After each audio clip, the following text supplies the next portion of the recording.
Bom, boa tarde a todos. É com grande satisfação que a gente traz essa live aqui para vocês hoje. Eu me apresentando, eu sou o Pedro, eu sou estudante de engenharia na Poli e diretor acadêmico do Poli Finance. E hoje eu estou aqui com o Thiago, que é o vice-presidente do grupo. Primeiramente, eu queria agradecer a presença dos nossos convidados, Cândido Bracher e Roberto Setúbal. Além disso, quero agradecer também a todos que estão assistindo as lives aqui com a gente, porque é uma honra muito grande trazer conteúdos assim para vocês através dessas lives. Então, para quem não conhece, o Polifinance é a Liga de Mercado Financeiro da Poli, a Faculdade de Engenharia da USP. Um dos nossos propósitos principais é aproximar o mercado financeiro da realidade de estudantes, tanto da Poli como fora da Poli. E nesse sentido, a gente tem um projeto que se chama Polifinance Convida, que consiste em uma série de palestras com pessoas relevantes no mercado para despertar interesse e trazer informação para os estudantes universitários. A gente já teve diversos nomes grandes do mercado aqui com a gente, o próprio Roberto, José Olímpio, Luiz Stuberger, João Amoedo, Ilan Goldfein, que a propósito foi a nossa última live, e agora a gente tem a honra de trazer essas duas pessoas expoentes do mercado para vocês. Bom, a ideia de fazer a transição para o modelo de lives nesse momento surgiu principalmente pela impossibilidade de seguir com os eventos de maneira presencial, mas também com a proposta de informar melhor os estudantes a respeito da situação do coronavírus e trazer uma análise mais a fundo de pessoas que conhecem muito bem o mercado e estão presentes no dia a dia. Bom, para começar então, eu vou fazer uma breve apresentação dos nossos convidados. Começando por Roberto Setúbal, ele é, assim como muitos daqueles que nos assistem, politécnico. Ele se formou em engenharia de produção pela Politécnica da USP, também tem um mestrado em engenharia pela Universidade de Stanford. Ele ingressou no Itaú em 84 e 10 anos depois se tornou CEO do banco, cargo que ele ocupou até 2016. E sob seu comando, o Itaú se tornou o maior banco do Brasil e da América Latina. Além disso, ele também chegou a presidir a Federação Brasileira de Bancos, a FEBRABAN, e fez parte do Conselho de Desenvolvimento Econômico do Brasil. Setúbal coleciona diversos prêmios e reconhecimento durante sua carreira, como de melhor gestor executivo brasileiro, e foi eleito banqueiro do ano pela Euromonitor em 2011. E atualmente ele ocupa o cargo de co-presidente do Conselho do Itaú Unibanco. Já o nosso segundo convidado, Cândido Bracha, é formado em administração de empresas pela Fundação de Getúlio Vargas. E ele também possui uma sólida trajetória dentro do mercado financeiro. Ele possui passagem por algumas instituições anteriores até fundar o BBA em 88, que se juntou com o Itaú em 2002. Aí, em 2005, ele se tornou presidente do BBA e em 2017, Cândido assumiu o cargo de CEO do Itaú, substituindo o Roberto, com a principal missão de aprimorar a área digital do banco. Bom, falando um pouco agora sobre a estrutura da live que a gente vai seguir, a gente vai dividir em duas partes. A ideia inicial é a gente conversar brevemente sobre a trajetória de grande sucesso dentro do mercado financeiro, tanto do Cândido quanto do Roberto, uma vez que o nosso público é em grande parte universitário. E depois a gente vai entrar na segunda parte da nossa live, onde a gente vai discutir o assunto principal de hoje: coronavírus, impacto nas instituições financeiras e o papel dos bancos na crise. Então, Cândido, Roberto, mais uma vez a gente gostaria de agradecer a presença de vocês dois com a gente.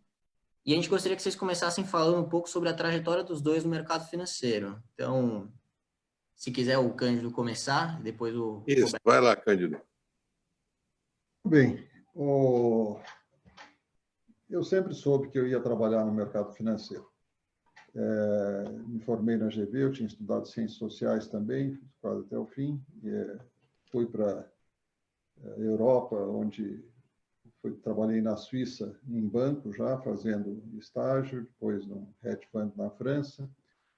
E voltando para o Brasil, vim para o mercado financeiro. Meu pai trabalhava, era executivo financeiro a carreira toda dele.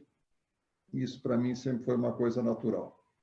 E assim fui evoluindo. Eu, muito cedo, me tornei diretor de banco, com 26 anos, no Banco de Desenvolvimento do Estado de São Paulo. Mas, em 88, eu entrei numa startup. A startup era um banco, chamava-se BBA Creditanstalt. É um banco que meu pai fundou, em parceria com um banco austríaco, o maior banco austríaco da época, que chamava-se Creditanstalt Bankverein. E eu saí do Banco Itamaraty, onde eu era diretor vice-presidente, para me juntar a ele lá. Éramos 20 pessoas, o banco tinha um capital de 20 milhões de dólares, os austríacos tinham metade, o meu pai e o sócio dele, o Beltrán, tinham a outra metade, tinham sido financiados pelos austríacos, inclusive, para pagar ao longo do tempo com os dividendos e com os seus bons. E nós montamos um banco de atacado, quer dizer, inclusive por falta de opção. Quando você tem 20 milhões de dólares, em 88 era mais do que é hoje, mas mesmo assim não era tão mais. Você não pode montar um banco de agência com a estrutura custosa que tem um banco de varejo. Então, nós montamos um banco de atacado, lidando exclusivamente com grandes empresas e tivemos muita sorte. Eram tempos difíceis, eram tempos onde você tinha inflação altíssima, planos econômicos um atrás do outro, cada plano econômico haviam grandes crises de liquidez no mercado, os bancos que competiam com os bancos de atacado, que eram principalmente os bancos estrangeiros, costumavam se retrair nessas crises, e nós estávamos aqui no Brasil, esse era o nosso métier, a nossa especialidade, nós não nos retraíamos, nós desde cedo construímos uma história, enfim, de sermos orientados para o relacionamento e não para o negócio, quer dizer, estabelecer relacionamento de longo prazo com as empresas. Isso deu muito certo, nós também tivemos sorte na forma como estávamos posicionados nos inúmeros planos econômicos que se seguiram, de maneira que o banco cresceu muito. Aquele banco de 20 milhões de dólares e 20 pessoas, por volta de 2000, 2001, tinha já 600 pessoas, tinha um capital também que se aproximava por aí de 400, 500 milhões de dólares, tinha pago já quase 200 milhões de dólares em dividendos, enfim, tinha se tornado um banco médio importante no mercado de atacado. E foi nesse momento que o Itaú e nós nos aproximamos. O Itaú, a parte dos austríacos, que nessa hora já não eram mais austríacos, eram alemães, que tinham comprado os austríacos. E para nós, do BBA Creditanstalt, era interessante ter um sócio mais forte, um sócio brasileiro, com o qual o banco pudesse crescer muito mais, e especialmente porque eu, que era o tesoureiro do banco naquela altura, meu pai era o presidente, eu já não dormia preocupado, porque um banco de atacado tem uma grande fragilidade sempre, é que o funding é concentrado. E nessas crises de liquidez, você pode ficar sem funding de um momento para o outro. Então, era muito menos arriscado, era muito mais lógico, era muito melhor para as nossas possibilidades de expansão estarmos juntos com o Itaú. Então, enfim, foi 1 ano e meio de negociações entre o Roberto e meu pai, e concluímos isso em novembro de 2002, e eu, então, me tornei um executivo do Grupo Itaú, era diretor do Itaú BBA. Nós criamos o Itaú BBA, quer dizer, juntamos toda a área de atacado do Itaú com o BBA Creditanstalt, ficou chamado Itaú BBA, e até hoje o Itaú BBA é o banco de atacado do Grupo Itaú. Em 2005, eu me tornei presidente do Itaú BBA, com a aposentadoria do meu pai, e aí foi um trabalho muito interessante, Roberto e eu conduzimos conjuntamente, de integração. Quer dizer, como é que você integra um banco no outro, sem perder a cultura, enfim, procurando preservar as coisas essenciais da cultura. Enfim, assim foi evoluindo, acho que sempre crescendo muito bem, até quando o Roberto se aposentou em início de 2017 e me indicou para substituí-lo. Enfim, e agora eu me aproximo da minha aposentadoria, aqui no grupo aos 62 anos, enfim, então em abril do ano que vem eu também me aposentarei. Bom, deixa eu falar um pouco então da minha carreira. Eu, diferentemente do Cândido, não achava que ia trabalhar no mercado financeiro. Não acreditava que o mercado financeiro fosse exatamente...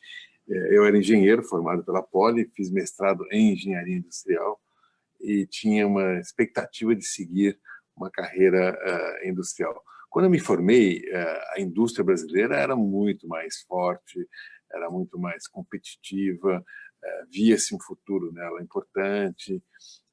Então, de certa forma, isso provavelmente, na época, influenciou minhas escolhas e essa minha perspectiva. Mas a vida não é como a gente planeja, as coisas vão acontecendo de surpresa, e eu acabei, enfim, vindo parar no banco aí, um pouco por convite de uma pessoa que foi importantíssima na minha carreira.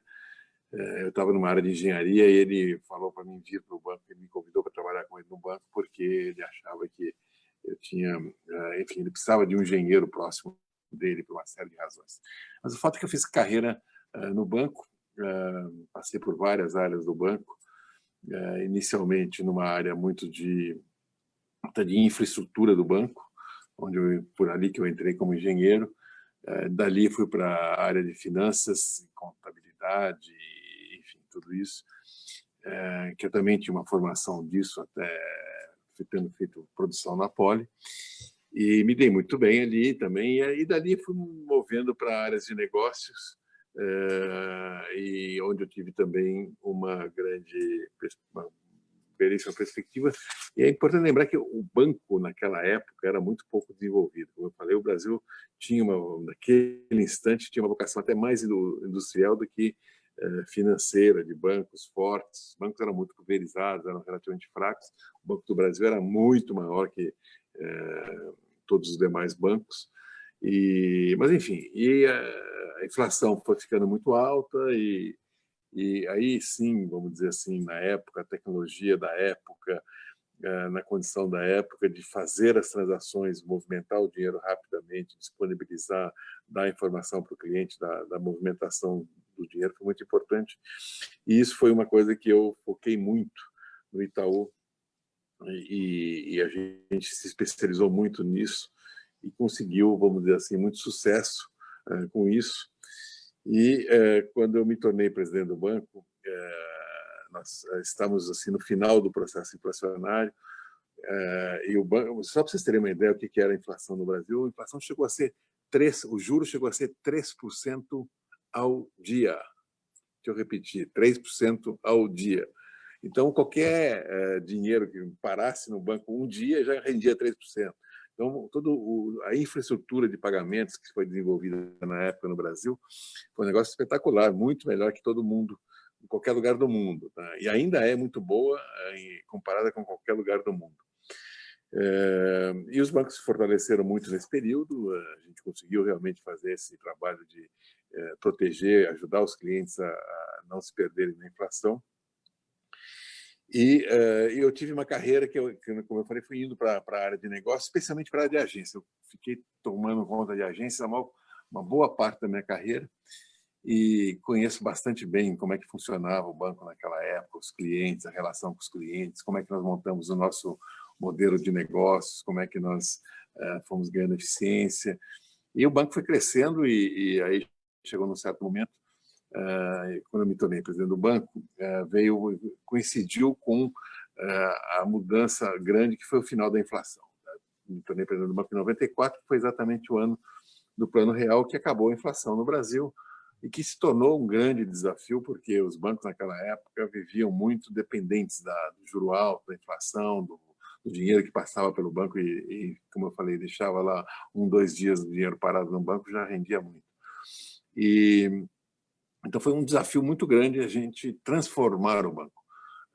Foi um mega desafio porque mudou completamente o modelo de negócio, a forma de operar o banco e as receitas mudaram muito, tiveram que mudar, as despesas também tivemos que reestruturar o banco. Para vocês terem uma ideia, embora o Itaú já vinha fazendo já um trabalho muito forte de redução de custos há muito tempo, eu sempre achei que a gente tinha que reduzir custo. O banco, que hoje tem 90 mil funcionários, chegou a ter 92 mil funcionários em 1986, 92 mil funcionários em 86, com menos de 1.000 agências, 700 agências. Nós chegamos hoje a ter mais de 4.000 agências, e estamos em vários países do mundo e tudo mais. Né? E o banco veio de 86, de 92 mil para 34 mil funcionários em 97, quando eu já era presidente do banco. Reduzindo o quadro ano a ano, ganhando eficiência, usando muita tecnologia. e crescendo ao mesmo tempo, mas, enfim, foi ganhando muita eficiência através do uso de tecnologia. E aí, em 97, a gente fez um primeiro crescimento, eu falei, de funcionários, porque nós adquirimos um banco. Foi o primeiro banco que foi privatizado no Brasil, o Banerj, Banco do Estado do Rio de Janeiro. Nós compramos o banco naquela época, fomos o único banco que foi ao leilão, ninguém acreditava que aquilo podia ser um bom negócio, porque os bancos estaduais eram realmente péssimos. E, então, vamos dizer assim, tomamos um risco naquele momento de fazer aquele movimento. Muita gente estranhou e achou que era meio loucura, mas deu certíssimo, foi um grande negócio para o banco. O banco se fortaleceu demais no Rio de Janeiro. A gente era um banco basicamente forte em São Paulo, e a aquisição do Banerj nos tornou forte em São Paulo e Rio de Janeiro. Logo em seguida veio a privatização de Minas Gerais, do Banco de Minas Gerais. Nós também acabamos adquirindo, aí já disputando com outros bancos.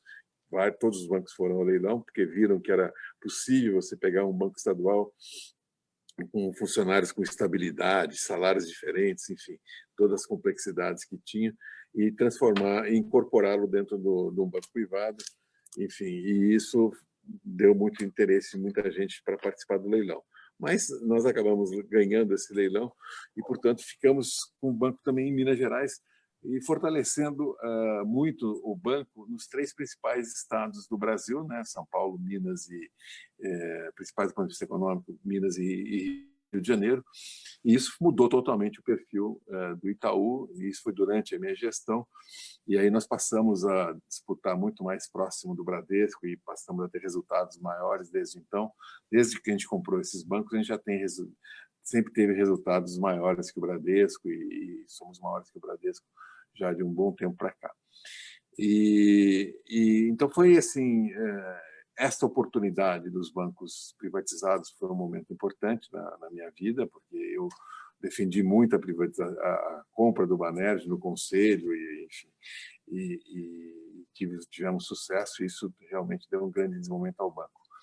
E aí veio, como o Cândido descreveu, o BBA, que era uma operação totalmente diferente.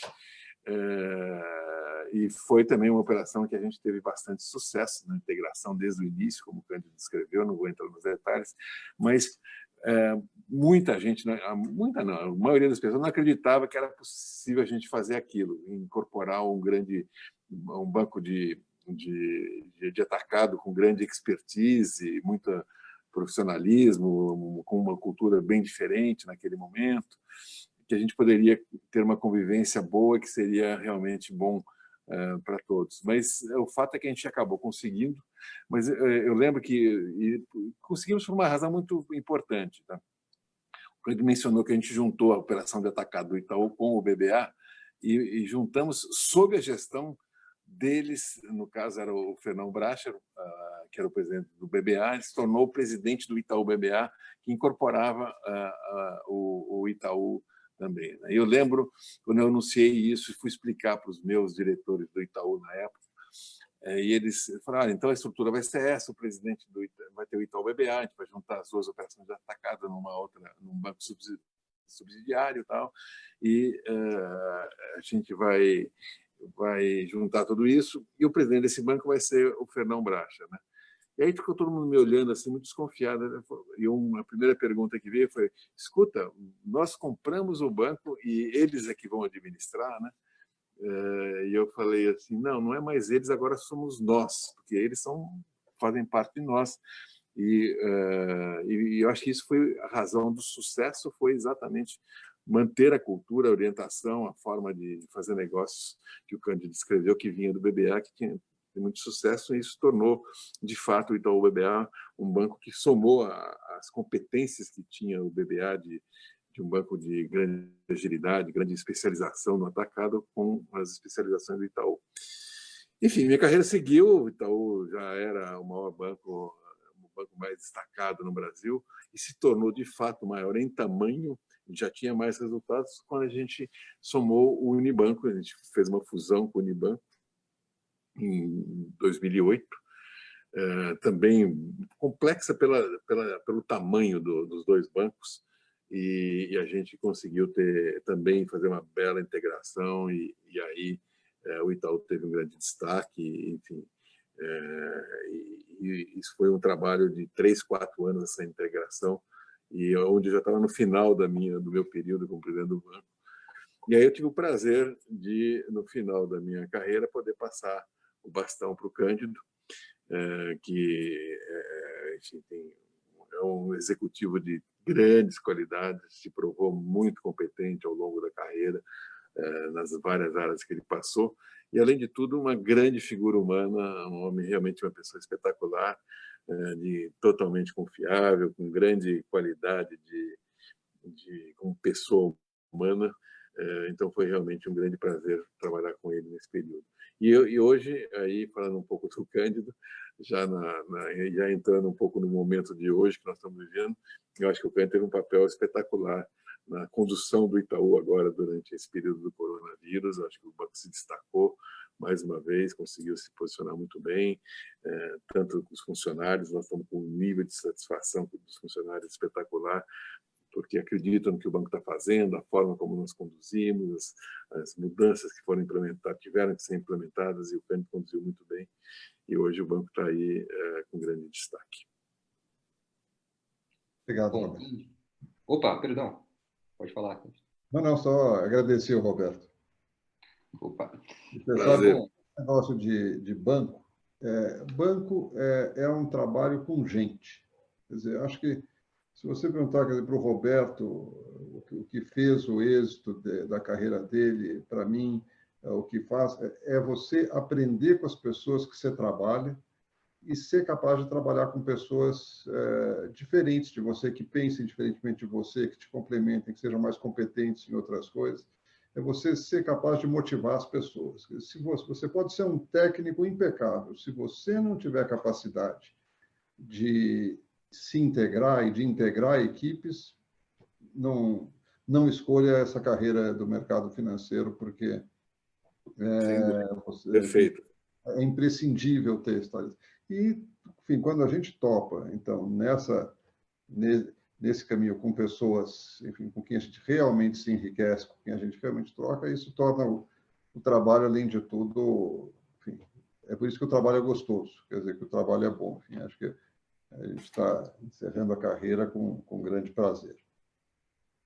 Isso aí. Bom, Cândido, Roberto, novamente, muito obrigado pela presença de vocês aqui. É um enorme prazer tê-los aqui conosco. Então, indo agora para a parte para o foco da nossa live, né, que é justamente os impactos do Covid nas instituições financeiras. Eu queria começar com uma pergunta para o Cândido, né? Como o senhor mesmo apresentou durante nessa descrição, já disse que já pensava em trabalhar no mercado financeiro, tanto que lá em 88 fundou um banco, né? Então, consequentemente, essa não é a primeira crise que a gente passa, sobre a qual o senhor está em uma posição de liderança dentro dos bancos. No entanto, essa é uma crise diferente das outras que a gente passou, né? Porque as outras eram mais crise financeira, propriamente dito, enquanto que essa é uma crise de saúde. Então, minha pergunta dado que essa é uma crise sem muitos precedentes, qual que é o papel que os bancos devem assumir em uma crise como essa, né? Como que muda em relação a crises anteriores? É uma ótima pergunta. Eu tenho a impressão que, enfim, o primeiro papel que o banco tem é o papel de garantir a poupança que lhe foi confiada. Isso é muito importante. Isso é um papel que a gente quase que não leva em conta, porque ninguém questionou isso. Mas vocês imaginem o que seria essa crise se por cima dela você tivesse, como você teve em 2008, não no Brasil, mas desconfiança em relação à solidez das instituições financeiras.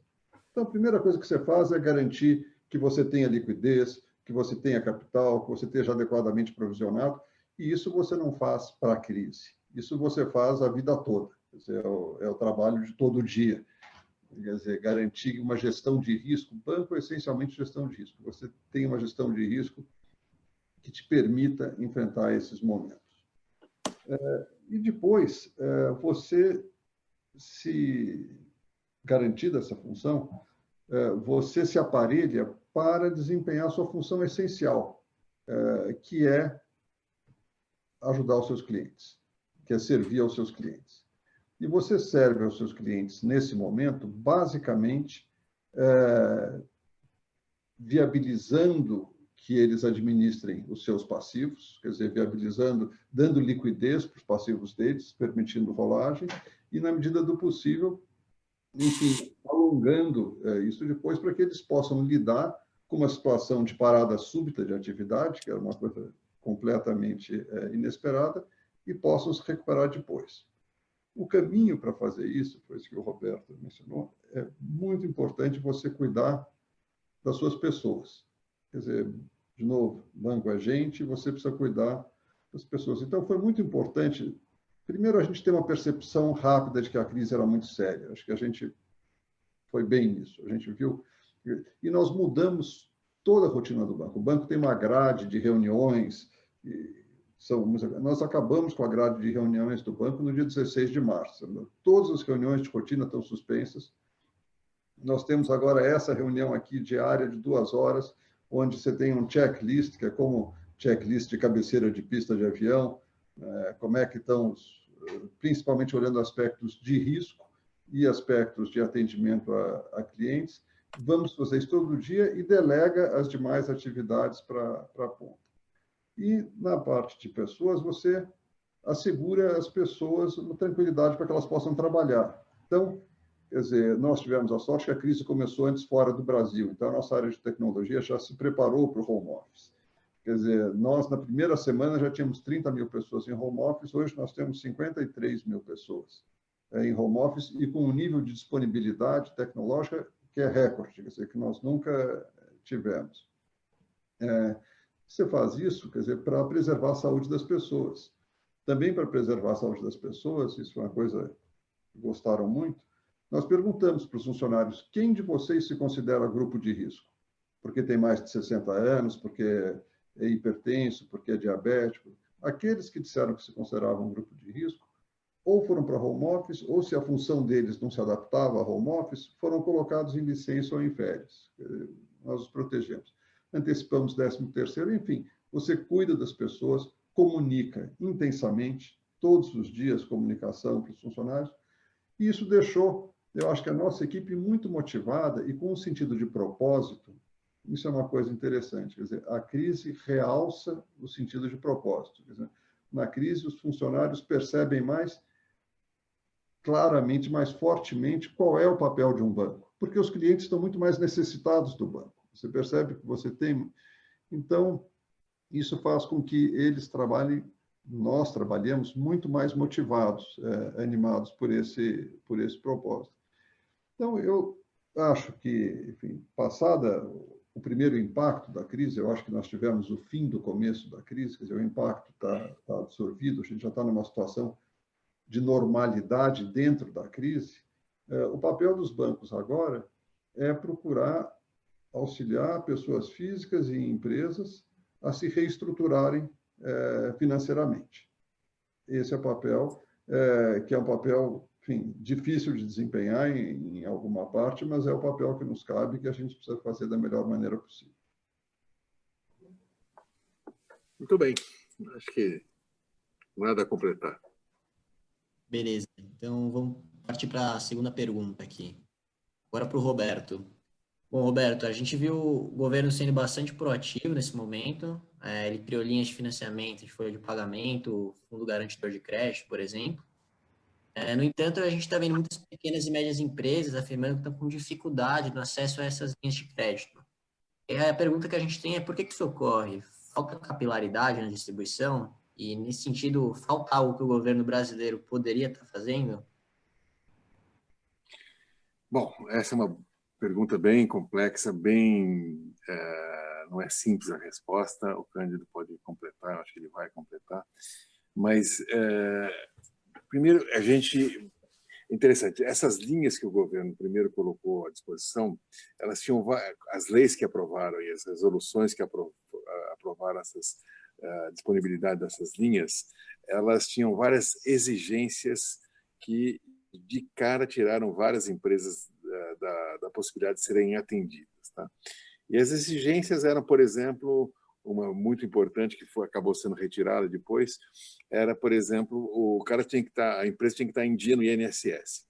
Evidentemente, a empresa que não estava em dia no INSS são aquelas que estão com mais dificuldades, porque elas já estão até atrasando o pagamento do INSS. Aí chega nesse momento, são as empresas que mais precisam do crédito, porque elas já estavam em dificuldades, e aí aumenta muito a dificuldade para elas. Tá?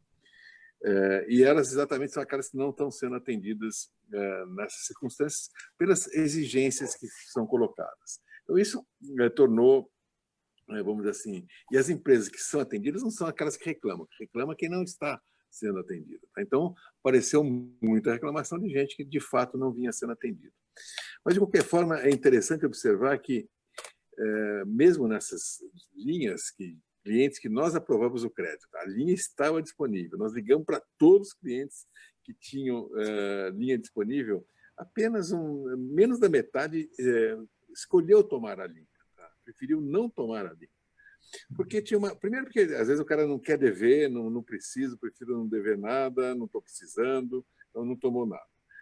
Outros porque tinham certas restrições, por exemplo, de não poder demitir por algum período. Eu não sei, prefiro não tomar esse risco de ter que não poder demitir, eu prefiro ter mais flexibilidade, portanto não quero a linha. Mas o fato é que menos da metade dos clientes que nós disponibilizamos o crédito realmente não acessou a linha. Tá? Então o governo, com base em uma série desses problemas todos que surgiram, fez algumas reformas, está ampliando, e o nível de outro problema, tinha empresas muito baixas na conta do governo, quando ele imaginava que todo mundo ia tomar. Tem muita empresa que os funcionários nem têm conta em banco, ele pegava o dinheiro na boca do caixa do banco, ia lá e pagava. Tá? Então, uma situação dessa é impossível você financiar a folha, porque você não sabe se o cara está usando para a folha. Era obrigado pelas regras a que seja feito direto na conta do cliente. Mas como é que eu vou saber se o cara é funcionário da empresa? Às vezes é contratado informalmente, enfim, tem toda a questão da informalidade, de clientes que não têm conta em banco, e que é a realidade da pequena empresa. Então, ela não sente o dinheiro disponível para ela, na verdade, tá? Por todos os problemas que ela vive, de fato, no dia a dia, no mundo muito mais informal. Né? Então, isso dificultou, de fato, que a linha chegasse. Agora, o governo tomou uma série de medidas de forma a incentivar e vamos ver se isso melhora ao longo do tempo. Tenho certeza que o Cândido deve ter outros comentários aí. Primeiro, comentar o seguinte, é um problema difícil de resolver. A gente não está falando de um problema fácil. Quer dizer, crédito não é uma coisa simples. Precisa só lembrar, quer dizer, que o banco, quando empresta dinheiro, o dinheiro que o banco empresta não é dele, é do depositante. Quer dizer, então, de novo, você tem uma regra básica bancária, que é muito simples, é o seguinte, não empreste para quem você acha que tem pouca chance de te pagar de volta. Isso é essencial. Nessa situação em que houve uma parada súbita de vendas, de atividade econômica, naturalmente, a condição financeira de todas as empresas se deteriora. Então, fica muito mais arriscado emprestar. Os bancos cumpriram um papel muito importante, dando liquidez para os créditos que eles já tinham concedido, não cobrando, dando carência, alongando. Novos créditos também foram feitos, em grande parte, para quem podia fazer, mas, naturalmente, você podia fazer para um número menor de empresas. E aqui você tinha um desequilíbrio claro entre demanda por novos créditos e oferta, que estava limitada por essa lei básica de você não emprestar para quem você acha que não vai te pagar de volta. E aí é que entra o governo e é um papel muito importante e em vários países do mundo os governos fizeram, então, uso dos seus recursos fiscais para subsidiar linhas, para garantir linhas, para dar, enfim, de diversas maneiras. E no Brasil teve essa linha de folha de pagamento que o Roberto citou, com esses problemas que ele citou, mas que tá indo. E hoje foram anunciadas várias linhas. Quer dizer, hoje o Roberto Campos, presidente do Banco Central, fez um anúncio de uma série de novos incentivos, de linhas novas, refinanciamento de imóveis, Pronamp, FGI, enfim, várias linhas, embora, enfim, ele as anunciou, mas elas ainda não estão prontas para serem emprestadas. Isso é uma outra coisa que contribuiu muito para essa sensação de que existem as linhas, mas ela não está chegando. Ela não está chegando porque ela não pode chegar. Ela ainda não existe, de fato. Ela foi anunciada, mas não existe, porque falta uma medida provisória porque falta um regulamento, porque tem uma... E isso tudo deve surgir a partir de agora.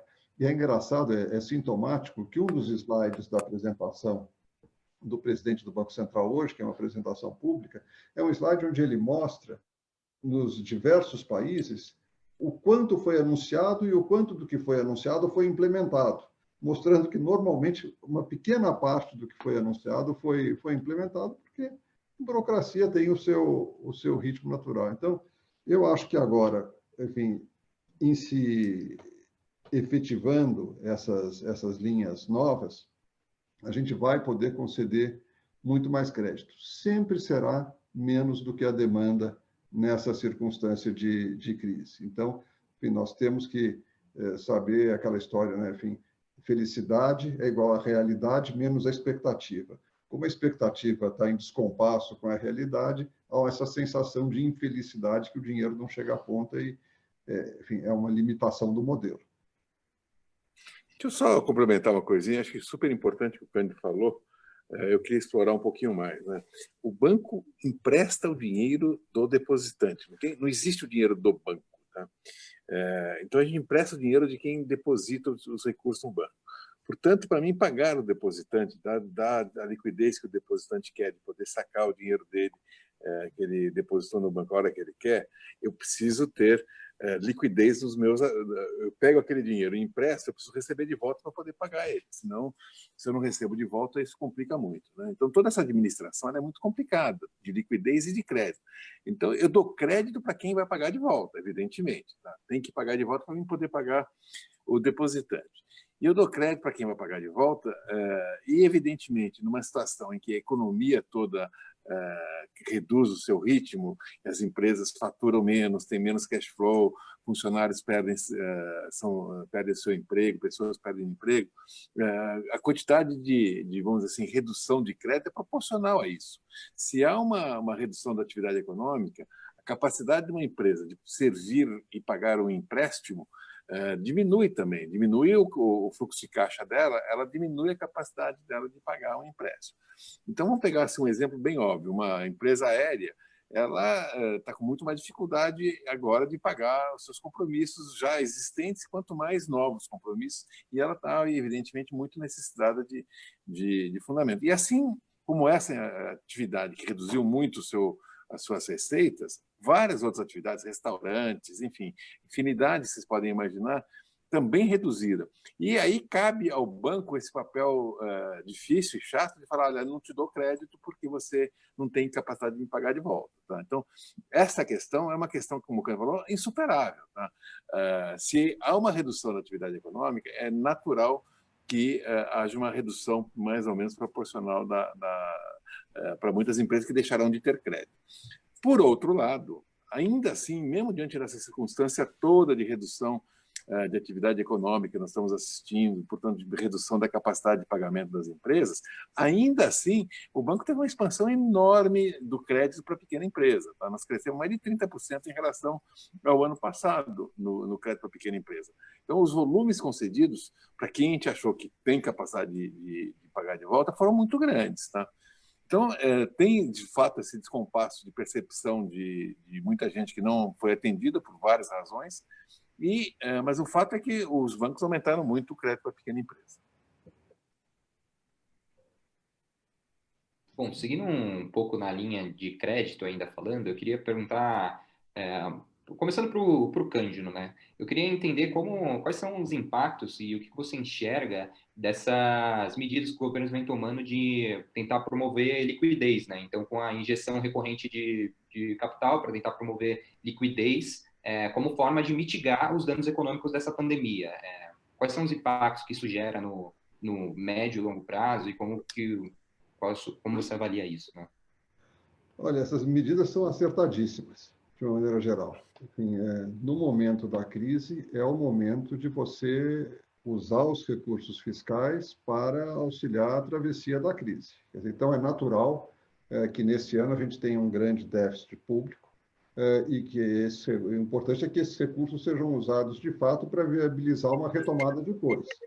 E que na saída da crise, que que você volte a ter uma perspectiva de estabilização das despesas públicas. Mas, nesse momento, como eu falei antes, eu acho que tem-se que apoiar a atuação do governo no sentido de garantir liquidez para o mercado.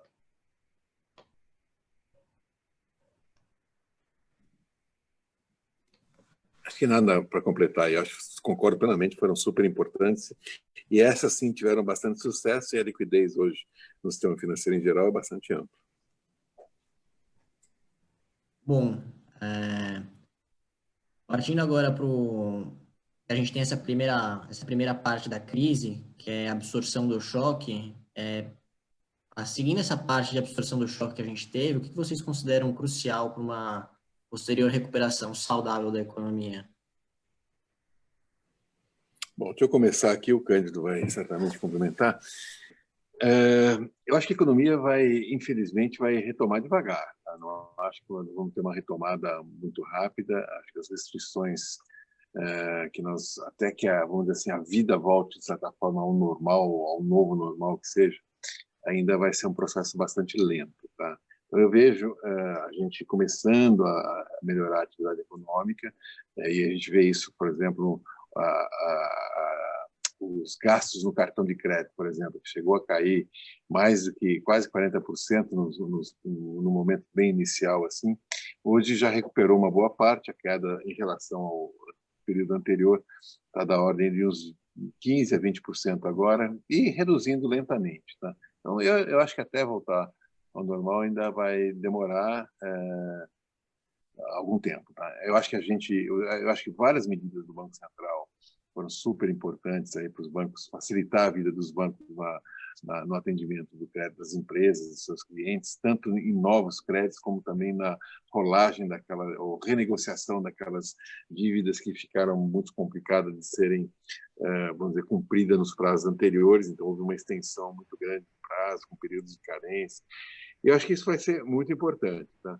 Acho que os bancos terão um papel importante na retomada, de continuar apoiando seus clientes, as empresas que estão precisando de crédito, que têm condição de retomar, mas acho que será um processo lento, e acho que não só no Brasil, no mundo todo.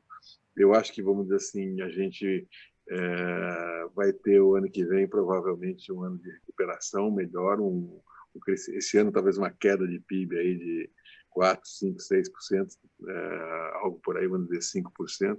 O ano que vem eu vejo uma retomada, mas uma retomada, não, acho que ainda vamos ficar abaixo do PIB de 2019, digamos. Cai 5, sobe 4, alguma coisa assim, entende?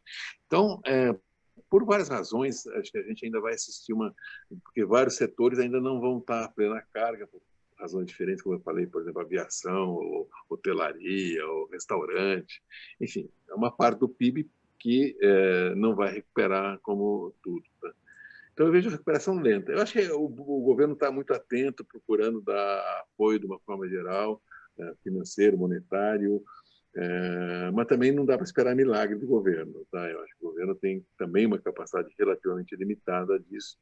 E eu acho que aqui a gente tem que retomar fortemente a agenda de reformas, reforma tributária está se falando de novo, tem muitas coisas para serem feitas para reequilibrar as finanças públicas, e de forma que a gente possa ter um crescimento econômico maior. Mas eu acho que, vamos dizer assim, continuar perseverando no caminho das medidas, aperfeiçoando as medidas que estão aí tomadas e que já está sendo feito, e retomar, na minha forma de ver, para um período mais a longo prazo, a agenda de reformas.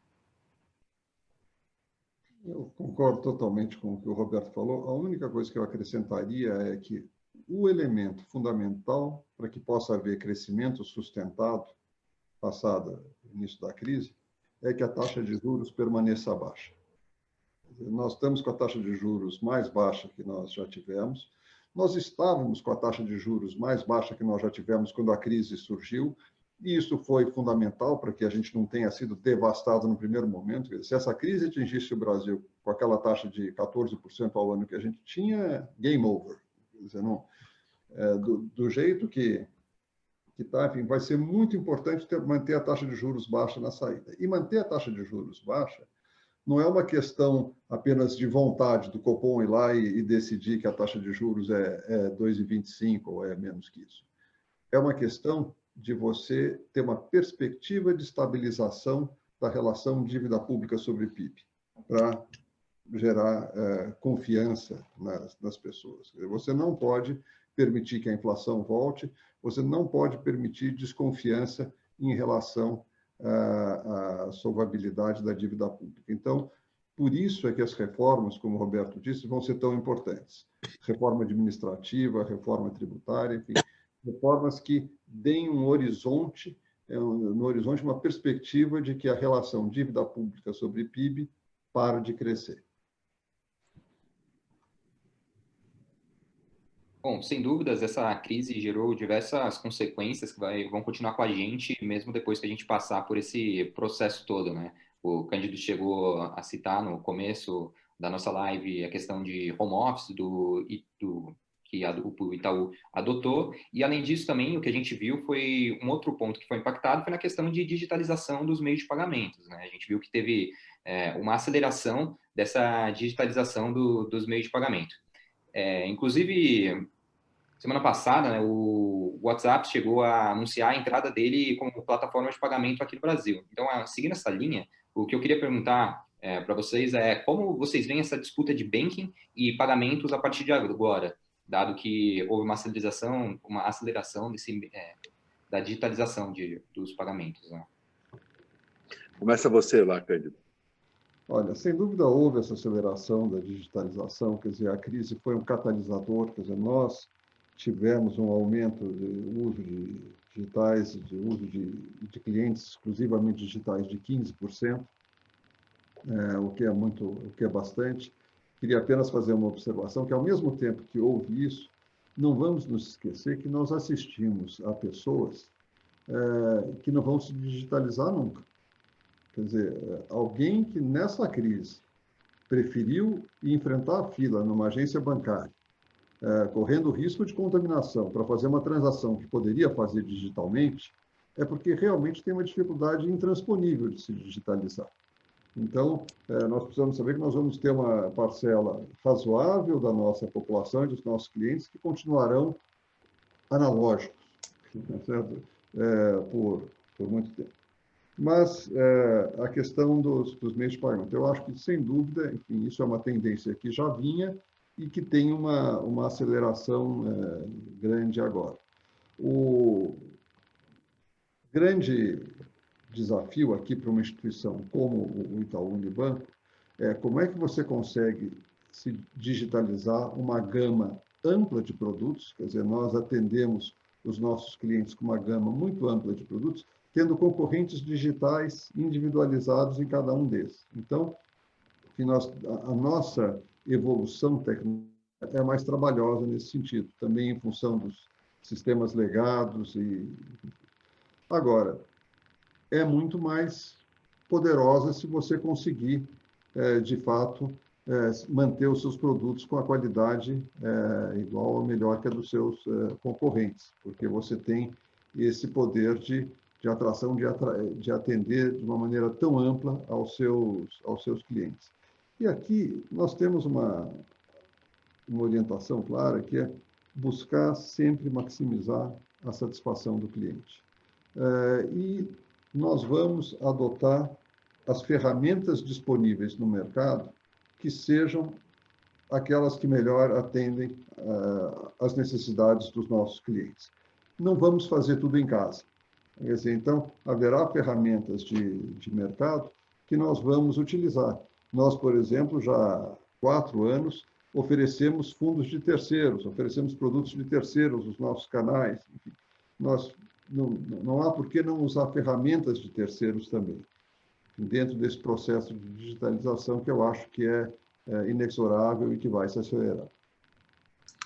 Perfeito, Cândido. Eu gosto de falar o seguinte, né? O sistema financeiro brasileiro já era bastante digitalizado, já há muito tempo. A maior parte das transações já, digamos, sei lá, 70, depende de como você mede, mas 70, 80% das transações já eram digitais, né? E agora houve, de fato, um momento muito importante, digamos que saiu de 80 para 85, 90, e a queda da... Só que vamos dizer assim, então subiu 10%. Pode não parecer muito, mas na verdade é que cada vez mais temos menos clientes não digitais. Tá?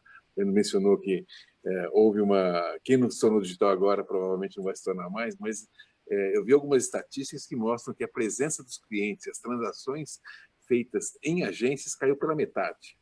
Quer dizer, isso tudo foi para a internet. Mas como já era muito pouco, houve um aumento, 10%, 15%, 20%, depende do produto, na internet, porque já era pouco. Então, esse pouco está ficando cada vez menor. Tá? O que, de certa forma, para mim, mostra que é muito provável que a gente veja uma aceleração do fechamento de agências no futuro não muito distante. Né? Nós já vínhamos aí fechando 300, 400 agências por ano. Provavelmente esse número, ao meu ver, vai se acelerar, porque não por iniciativa nossa, mas, na verdade, por iniciativa dos clientes. As agências vão ficando ociosas, os clientes deixam de ir às agências. Tá? E, na medida que eles vão deixando de utilizar as agências, evidentemente, a gente vai fechando e, na medida que eles vão usando mais o mundo digital, nós vamos oferecendo mais serviços digitais. Tá? Então, eu vejo essa tendência como muito acelerada nesse período. E eu acho que, vamos dizer assim, nós demos um salto, não só no mundo bancário, mas em tudo, né? Hoje, muito mais se usa ferramentas digitais do que há algum tempo atrás. Então, o Zoom, que nós estamos aqui usufruindo nesse momento, era uma ferramenta, embora já disponível antes da pandemia, já era pouco utilizada. Acho que hoje todo mundo já fez alguma live ou participou de alguma live assistindo ou falando. Então, são ferramentas que estão aí disponíveis e que cada vez mais o mundo digital vai ocupando o seu espaço. Né? E o banco vai se tornando cada vez mais digital também. E esse é o futuro, inexorável. Então, legal, perfeito. Agora vou voltar, aproveitar que a gente já está falando sobre fintech, tanto o Cândido quanto o Roberto falaram um pouco sobre o processo de digitalização, o Cândido mencionou um pouco sobre algumas fintechs entrando em ramos específicos. Cândido, esse é seu último ano de mandato no Itaú. Ele foi pautado principalmente pelo processo de digitalização do banco. A pergunta que a gente tem para você é como que fica essa disputa entre os bancos e as fintechs nessa crise, uma vez que as fintechs precisam se capitalizar para crescer, né? Para oferecer pagamentos, crédito e por aí vai. E aí, num cenário como esse de crise, se essa disputa acaba desacelerando ou, na verdade, acaba acelerando por causa do processo de digitalização em si. Bom, primeiro, só uma observação rápida, enfim, com relação a ser o meu último ano no banco, enfim, em abril do ano que vem eu devo sair. E acho que esse período de 4 anos que eu terei tido é um período basicamente de transição, quer dizer, da transição do Roberto, que tinha sido por acho que 23 anos CEO do banco, para um outro CEO que, quem quer que seja, será CEO por mais do que 4 anos, por um período mais longo. E eu estou muito contente com a forma como essa transição está se realizando. Tinha algumas coisas muito importantes. A digitalização é uma delas, é um processo que já vinha e que nós acho que intensificamos. O processo de centralidade no cliente, muito importante, enfim, que uma questão de mudança de atitude na rede do banco, você conseguir que as pessoas se preocupem efetivamente mais com isso, e busca de eficiência. Acho que essas são 3 coisas muito importantes que ficam encaminhadas. E você tem razão, quer dizer, a concorrência com as fintechs se intensificou muito nesse tempo. E vai continuar. E algumas fintechs se tornarão grandes e vão competir mais, outras, enfim, vão falhar. Eu acho que a gente tem que estabelecer um corte grande, Pedro, entre a fintech que dá resultado e que é autossuficiente em caixa e a fintech que precisa de aportes consecutivos de capital. A primeira dita o ritmo do seu próprio crescimento. Se ela tem mais acesso ao capital, ela cresce mais depressa. Se ela tem menos, cresce menos depressa, mas ela é autossuficiente. Numa crise de mercado, numa crise de liquidez, ela não sofre tanto. A outra depende da disposição, da disponibilidade de fundos no mercado, que quando a taxa de juros é muito baixa, como está internacionalmente, esses fundos tendem a estar disponíveis. E a crise não mudou o fato da taxa de juros estar muito baixa. E, ao contrário, acho que a crise acentuou a perspectiva da taxa de juros ficar baixa por muito tempo. É natural que os investidores fiquem mais seletivos em relação a que fintechs vão aprovar, mas eu não acredito que a concorrência das fintechs vai se tornar muito mais fraca por falta de financiamento, falta de disponibilidade de financiamento para as fintechs. Eu acho que as boas ideias continuarão a ter capital de risco disposto a apoiá-las. Acho que o empreendedorismo continuará a ser muito importante. A gente vê no Cubo, que é a iniciativa que nós temos, onde a gente tem 200 startups financeiras, enfim, se desenvolvendo, a gente vê que essas empresas continuam com grandes perspectivas de desenvolvimento.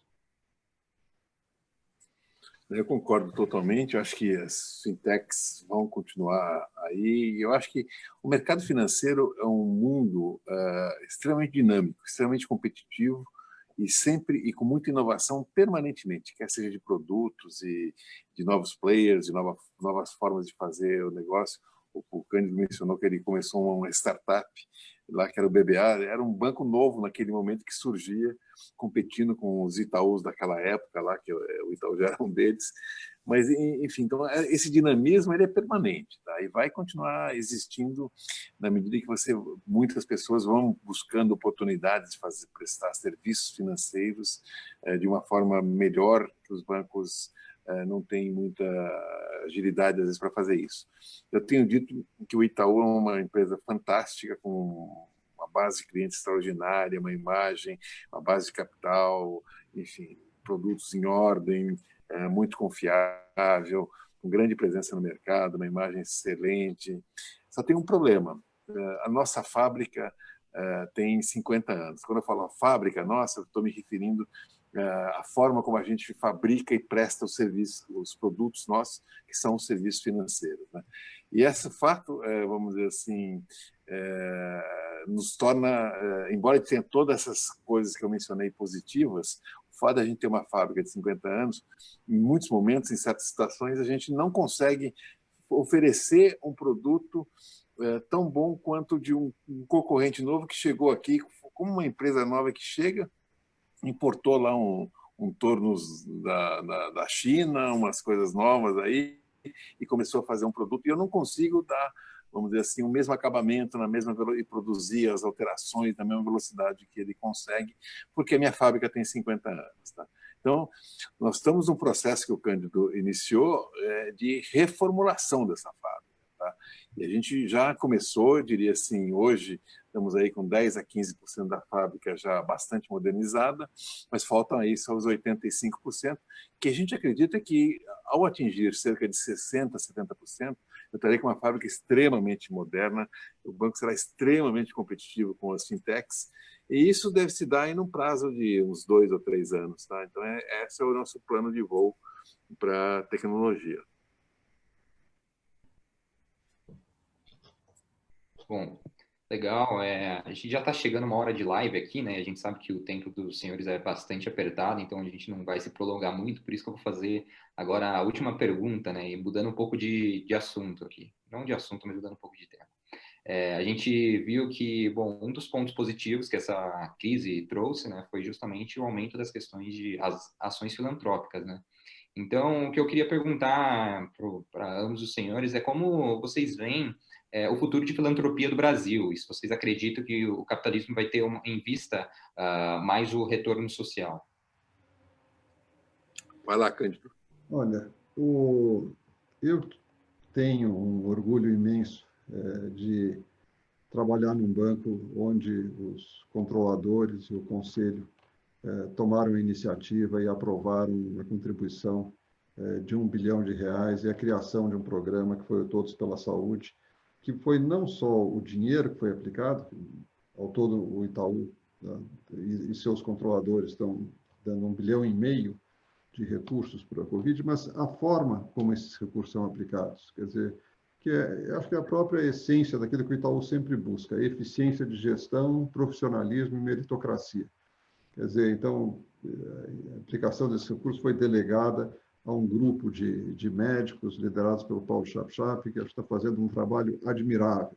Quando a gente vê tantas atrapalhações aí no uso dos recursos contra os efeitos da Covid, acho que os recursos todos pela saúde estão sendo muito bem investidos e com grande eficiência. E eu tenho visto muita solidariedade, eu tenho visto muitas pessoas doando e, enfim, isso me deixa muito contente. Mas eu acho que é excesso de otimismo achar que isso vai mudar a natureza da filantropia no Brasil. Para mudar a natureza da filantropia, você precisa, além de bons exemplos e de exemplos disso, você precisa de uma legislação que suporte, que apoie isso. Você precisa que as pessoas possam se sentir seguras para fazer isso. Enfim, leva um tempo. Agora, acho que é um começo auspicioso. Acho que enfim, é um ano que vai ficar muito diferenciado na série e acho que, enfim, a gente deve ser capaz de construir a partir dessa base. Mas precisa de muito trabalho ainda. Não dá para dizer, olha, agora foi.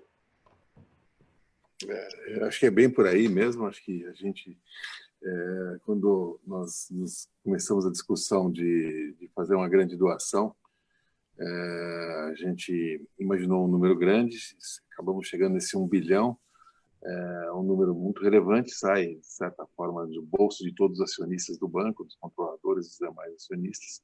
E os acionistas controladores até sentiram-se meio na obrigação também de contribuir adicionalmente e juntos somaram aí, através de várias iniciativas, mais uns 200 milhões diretamente dos acionistas do banco e mais 150 milhões da nossa Fundação Itaú Social, também, que teve lá seus programas de saúde. Então, foi um volume bastante significativo de recursos que a gente alocou.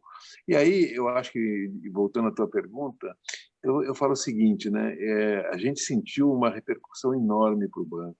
Os funcionários do banco ficaram extremamente, da mesma forma como o Cândido mencionou, o orgulho dele de poder presidir uma empresa assim, os funcionários também do banco mostraram extremamente orgulhosos de estarem trabalhando numa empresa que tem essa preocupação com o país onde está inserido e procura dar esse nível de contribuição, né? E a imagem do banco também, evidentemente, se fortaleceu muito. A gente vê por pesquisas aí que o banco está muito bem posicionado nessa crise e tudo mais. Tá? Então, isso eu acho também, não que a gente estivesse olhando isso, mas vamos dizer assim, são benefícios que vem em favor de mudar isso que você colocou, né? Das pessoas, empresas e todo mundo poderem, vamos dizer assim, sentirem a valorização que a sociedade dá a esse tipo de atitude. Isso é um incentivo adicional para todo mundo ampliar a sua atividade filantrópica, né? Eu acho que é muito positivo, embora eu tendo a concordar com o Cândido que isso não vai mudar da noite para o dia, é um processo. Mas eu acho que, vamos dizer, o exemplo que aconteceu esse ano aqui no Itaú, eu acho que é um belo exemplo e eu espero que tenha dado algum incentivo a outros para fazerem também ações filantrópicas e que isso siga nos anos à frente.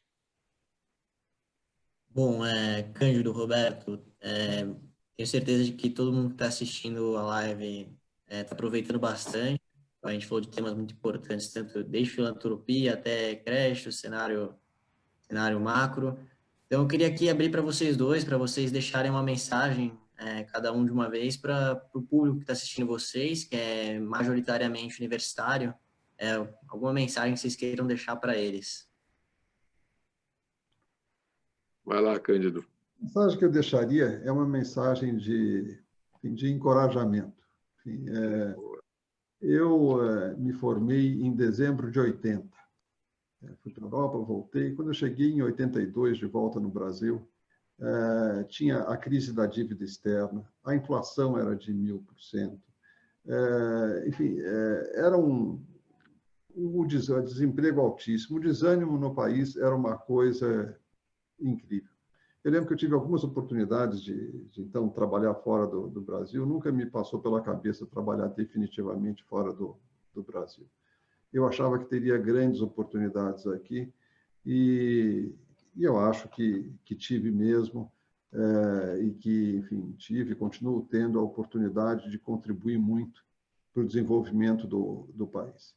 E acho que vocês que estão se formando agora, ou estão se aproximando da formatura agora, enfim, no começo dos anos 2020, enfim, vão ter oportunidades extraordinárias, seja pelo grande dinamismo que as novas tecnologias geram na economia, seja pela própria necessidade do país, enfim, de talento para promover esse crescimento. Então, é uma palavra de encorajamento, enfim, vão em frente. Acho que vocês, ainda mais vocês que estão saindo da Poli, dessas universidades de ponta, enfim, têm um terreno imenso para se desenvolver pela frente.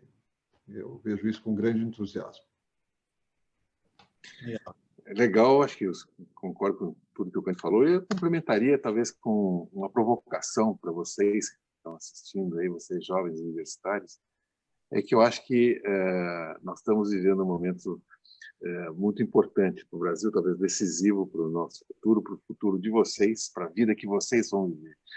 O que eu vou falar é muito mais importante para a vida de vocês do que para mim ou do Cândido, que já estamos numa outra etapa da vida. Tá?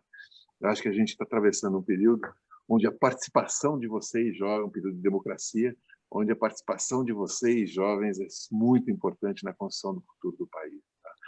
Vocês têm que estar mais ativos. Eu sinto, às vezes, os jovens pouco ativos, pouco participativos, pouco interessados em discutir questões brasileiras, nacionais. E eu acho que é muito importante que a gente tenha essa preocupação de construir um país. Tá? E construir um país democrático, através do Congresso, através do debate. E isso dá muito trabalho. Tá? E a participação de vocês é muito importante nesse processo. Tá? Eu encorajo vocês a construir um país que a minha geração talvez não foi capaz de fazer. Acho que a gente conseguiu implantar uma democracia, mas estamos aqui ainda meio patinando em várias questões. Né? Eu acho que cabe a vocês agora pegar essa democracia, que eu acho que está bastante sólida, embora tenha essas ameaças todas. Eu acho que nós temos um processo democrático, com imprensa, com judiciário e tudo mais, bastante sólido. Né? E agora a gente precisa transformar isso, essa ferramenta estrutural que é a democracia, fazer, através disso, um grande país. Tá? Um país para vocês, para seus filhos, para seus netos. Então, fica aqui esse incentivo para uma maior participação de vocês na vida nacional. Abraço grande a todos. Obrigado aí para quem teve paciência de ouvir a gente. Fica aí o meu abraço a todos vocês.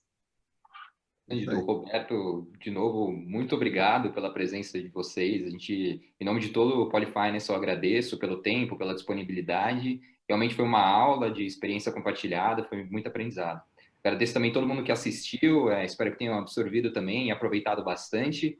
E assim a gente já vai encerrando a nossa 5ª edição dessa série que a gente tem promovido de lives no Polyfinance. E para quem interessar, é só manter sempre em mente as nossas redes sociais aí para eventos similares. Então, realmente, bom, obrigado, Cândido, obrigado, Roberto, todo mundo que assistiu. Obrigado, um abraço a todos. Tchau, tchau. Obrigado, Roberto. Até mais.